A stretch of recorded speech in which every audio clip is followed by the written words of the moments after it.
Hello guys, नमस्कार। मैंने कल जो वीडियो एडजेक्टिव पर जब छोड़ा था मैंने उसको क्लियर करते हैं। जैसे कुछ सेंटेंस आपको यहाँ पर जैसे ब्रेड एंड बटर आपको दिखाई दे रहा है। If the noun suggest of the ideas to mind or refer to the same person or thing then singular verb is used. इसमें सिंगुलर वर्ब क्यों यूज्ड होती है? आप वर्ड यानी ब्रेड एंड बटर को आप दो समझते हो, वो एक ही चीज होती है। जैसे स्लो एंड स्टडी, तो ये भी चीज एक ही होती है, पर इसमें सिंगुलर वर्ब ही यूज की जाती है। और सी नंबर वाले पर the summer and substance of this chapters is या आर एज फॉलोअर्स। तो आप इसका क्वेश्चन टाइप्स यहाँ आप बता सकते हो उस कमेंट में।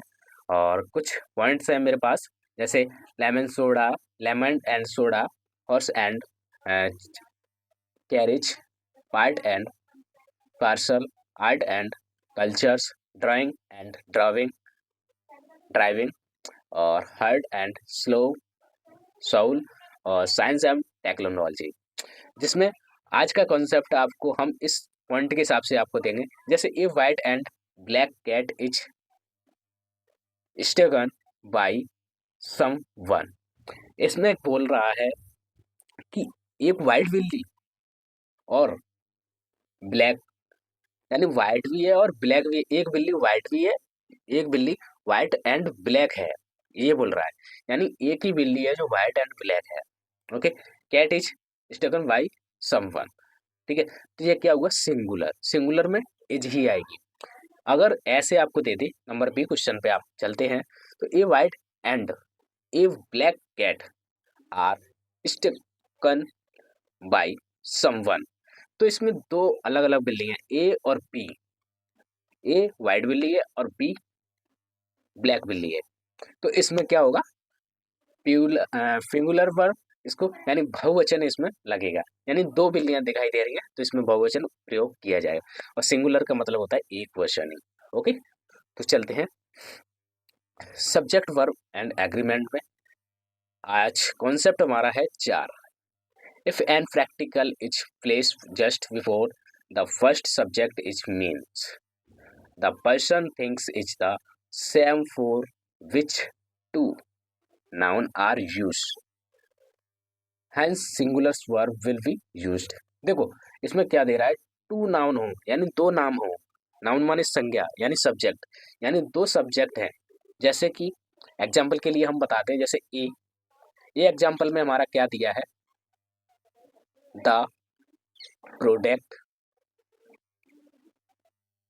Director and edition clients each या आर, तो इसमें इज होगा ऑन ट्रूथ। अगर आप बी पर चलते हैं, सॉरी मैं कुछ आगे चल गया क्या? हाँ, आगे चल गया। चलो हम यहाँ पर लेते हैं ऊपर वाले जो पहला क्वेश्चन था।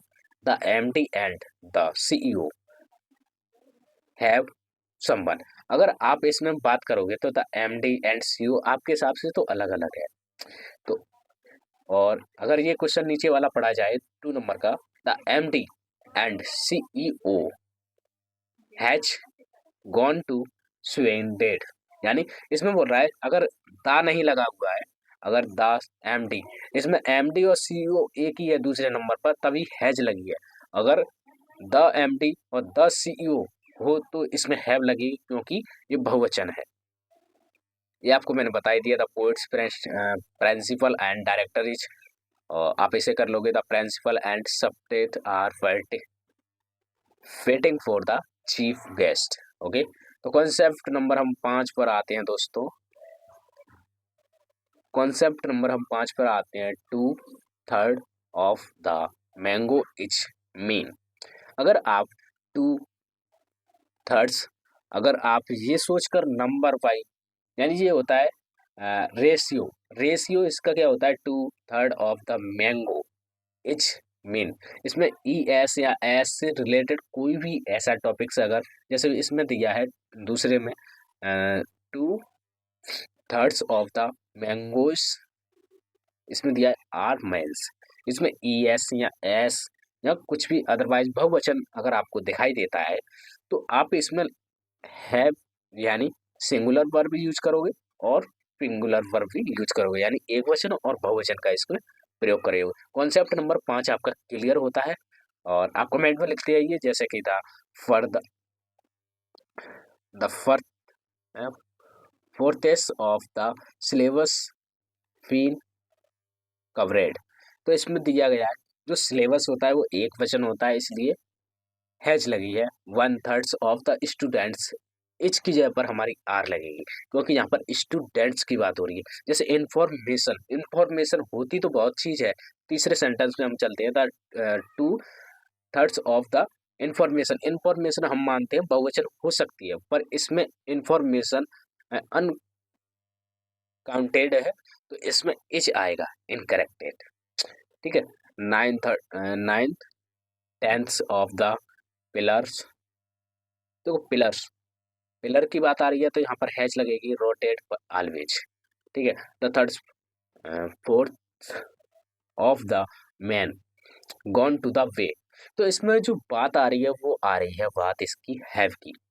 ओके, तो इसमें आप देख सकते हो। और कॉन्सेप्ट नंबर हम 6 पर चलते हैं, जैसे कि when two subject are added with, जैसे as well as, with, alone, with, thought, with, and not, but, nothing, but, besides, explained, likes, unlikes, rated than, no less than, verb should be taken according to first subjects।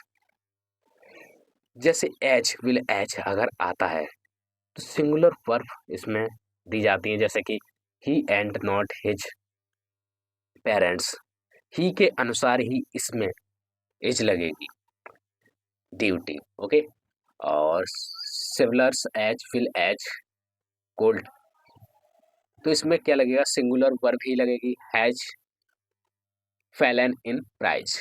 Number तीसरे पे चलते हैं, the leader with all this followers, इसकी जगह पर हमें यहाँ जब दो हमें सब्जेक्ट दिखाई देते हैं फिर भी हमारी, जैसे कि ये फ्यूलर है और ये सिंगुलर है। ओके, तो इसमें क्या होगा, इच लगेगी, सेंड टू पर्सन, जैसे the boy activated by this parents, जैसे इसमें इच या आर लगेगी तो इच ही लगेगी, जिसमें ज़्यादातर होता है कि सिंगुलर वर्ब का यूज किया जाता है।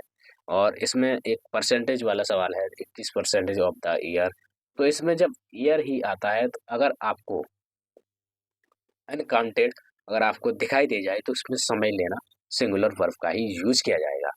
और काउंटेड आपको दिखाई दे तो काउंटेड होता है जैसे स्टूडेंट्स, तो इसमें गिनती हो सकती है, तो इसमें लगेगा आर, और पहली बार एस लगा हुआ है तो आर इसमें कंपलसरी है, 21% ऑफ स्टूडेंट्स आर। और इसमें चलते हैं हम concept of largest percentage, the principal of singular verb and singular verb. इसमें परसेंटेज के हिसाब से लगेगा, जैसे सिंगुलर प्यूलर नाउन होता है तो प्लस सिंगुलर वर्ब भी लगेगी, और अनकाउंटेड है तो इसमें सिंगुलर वर्ब ही लगेगी। कॉन्सेप्ट 9, ए नंबर ऑफ, जैसे a number of plus noun plural plus verb होगी प्यूलर। अगर बात कर दी जाए तो plurals of noun plural and verb लगेगी सिंगुलर, यानी सब्जेक्ट यानी जो है सब्जेक्ट यानी कर्ता वो बहुवचन होगा और वर्ब क्या लगेगी, सिंगुलर। जैसे ए नंबर ऑफ गर्ल्स, तो इसमें जो वर्ब है वो आर लग रही है, playing cricket. The number of students, तो इसमें वर्ब होगी वो इज लगेगी, प्रेजेंट। तो ए नंबर ऑफ क्वाइंसेस हैव बीन, इसमें जो टोकन सो लगेगा। Concept number 10, concept of collective noun. Okay, तो इसमें जब हमें ये चीज़ें अगर दिखाई देती हैं, जैसे कि जर्री, मोब, काउंटिसियल और कम्युनिटी और एडिस्ट और क्रोवर्ड, आर्मी क्लास, आर्मी या क्लास या हेड या public crew, it's if united of unanimous, singular verb singular pronoun is used if divided of when per person is most popular verb यानी singular verb, इसमें बात करती है अगर आपको मैंने ये कॉन्सेप्ट आपको बता दिया जैसे कि जर्नी में ये अगर आपको दिखाई देते हैं तो इसमें एक मत होता है यानी एक वचन क्या ही हिसाब से लगता है जैसे कि हैज है इज है इसमें एक ही वचन लगता है अगर ये चीजें आपको अगर दिखाई नहीं देती हैं जैसे कि the jury has taken a unanimous decision तो इसमें लगेगा हैज ये एक मत वाला है the jury are divided divided का मतलब बहुत अलग अलग हो जाता है तो डिवाइडेड इन दियर इट्स की जगह क्या हो जाएगा दियर ऑप्शन ओपिनियन और इसमें हो जाएगा दे जर्नी तो इसमें हैव हो जाएगा दे जर्नी दिया है तो हैव लगेगा टेकन और अगर हैव के हिसाब से लगाया जाए तो इसमें दियर लगेगा रिप्रेजेंटेड रिसीट्स आपका ये वीडियो चैप्टर आपका यहीं तक समाप्त होता है ये 1 घंटे का वीडियो था आपको मैंने 11 से 12 मिनट में समझाने की कोशिश की है अगर आप इसको कर लेते हो तो एग्जाम में आपको कोई नहीं रोक सकता और ये टॉपिक्स आपको एयरफोर्स के लिए है और भी अगर अगर अलग लेवल का एडवांस अगर आप चाहते हो तो आप कमेंट कर सकते हो जिससे मैं और भी अलग अलग प्रकार के इंग्लिश ला सकूँ टोटली ग्रामर चल रही है इसमें एयरफोर्स वाले में जो भी है वो आपको कॉन्सेप्ट में बताता रहूँगा और रिवीजन के तौर पर आपके लिए लाता रहूँगा जय हिंद जय भारत आकाश कुशवाहा अच्छी ब्लॉग्स तो नहीं है यूट्यूबर आकाश किंग है इसमें तो सभी लोगों के लिए धन्यवाद जय हिंद जय भारत आपने बहुत वीडियो को मेरा प्यार दिया और जितने भी लोग देख रहे हैं उनके लिए धन्यवाद